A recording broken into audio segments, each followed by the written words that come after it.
రాష్ట్రానికి మరో 1.17 లక్షల టన్నుల యూరియా వస్తుంది. 80,000 ప్లస్ 1.17 సో దాదాపుగా 2 లక్షల టన్నుల యూరియా వచ్చింది. కానీ ఈ రోజు కూడా యూరియా సమస్య ఉంది. ఎట్లుందో అర్థం కావట్లే. ఈ 2 లక్షల టన్నుల యూరియా కాంగ్రెస్ కార్యకర్తలు వంచుకొని తింటారు, దునపోతులు వంచుకొని తింటారు. ఓ నుంచి కాల వానికి బండి ఆపాలట.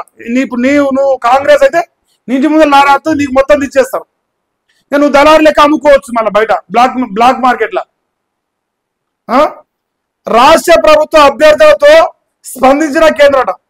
అంటే రాష్ట్ర ప్రభుత్వమే వీకింది. ఇప్పుడు నరేంద్ర మోదీ గారు చొరవతో నేను రాలే.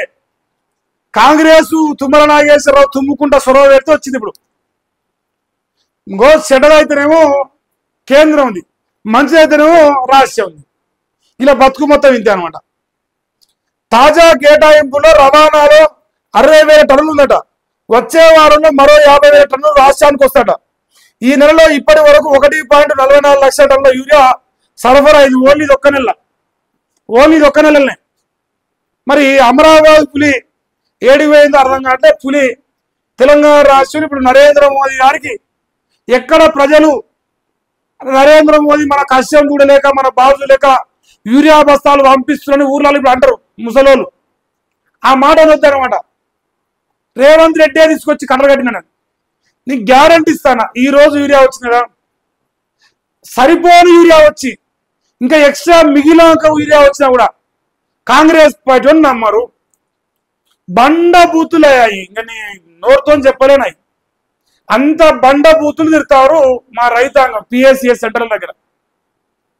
ఆ సహకార బ్యాంకుల కాడికి పోతే ఉరేసుకొని చచ్చిపోతారు వీళ్ళు. అట్లా ఉన్నది. ఇప్పుడు మా చొరవతోనే బస్తాలు వస్తాయని గిట్లేసారు. ప్రజలు అలర్ట్ అయిపోతారు కదా. ఇక రేపో మాపో ఓ 10 రోజులు అయినాక ఆ యూరియా బస్తాల కాడ ఏమైనా లేని కేంద్రం చూసుకుంటారు. రైతులు నిలబడని కేంద్రం చూసుకొని ఇంకా చూసి ఆ యూరియా బస్తాల సమస్య తీరిపోయిందని వారు తెలుసుకుంటారు. అప్పుడు ఇంత పెద్దగా చేస్తారు. సో అది కాంగ్రెస్ పార్టీ యొక్క వ్యవహార శైలి ఉంటుంది. మరి ప్రజలు గమనించాలి ఏం సంగతి అనేది. హైదరాబాద్ లోకి ప్రాపర్టీ కేరట. విల్లాలు, ప్లాట్లు, ఇతర విలువైన భూములు సంరక్షించడమే విధట. ఇలాంటి సంస్థలు ఇప్పటికే విదేశాల్లో పాపులర్ అట. మన దేశంలోనూ ముంబై, బెంగళూరులో వర్క్ అవుతున్నట. హైదరాబాద్ లో ఎంట్రీ కోసం కొన్ని సంస్థలు రిజిస్ట్రేషన్ చేస్తున్నట. దీపావళి నుంచి అందుబాటులోకి రానున్న సేవలట. హైదరాబాద్ లోని భూములు కాపాడడానికి ప్రాపర్టీ కేర్ అనే ఒక వ్యవస్థను తీసుకొస్తాడు. మరి కంపెనీలు రెడీగా ఉన్నాయట. ఇక రేవంత్ రెడ్డి కంపెనీ, తిరుపతి రెడ్డి కంపెనీ, పొంగులేడి శ్రీనివాస్ రెడ్డి, రాఘవాకాంక్ష ఇయ్యేనా రెడీగా ఉన్నాయి. చూస్తా ఉన్నాంలే మీ ఏం కంపెనీలు పెడతారు, ఎంత మంచిగా ఇల్లు ఎగర పెడతారని చూస్తున్నాం డే 1 నుంచి. అందుకే మాకు డౌట్స్ వస్తూ ఉంటాయి అప్పుడప్పుడు. ఇంతవరకు ఇవి వాడుతుంది.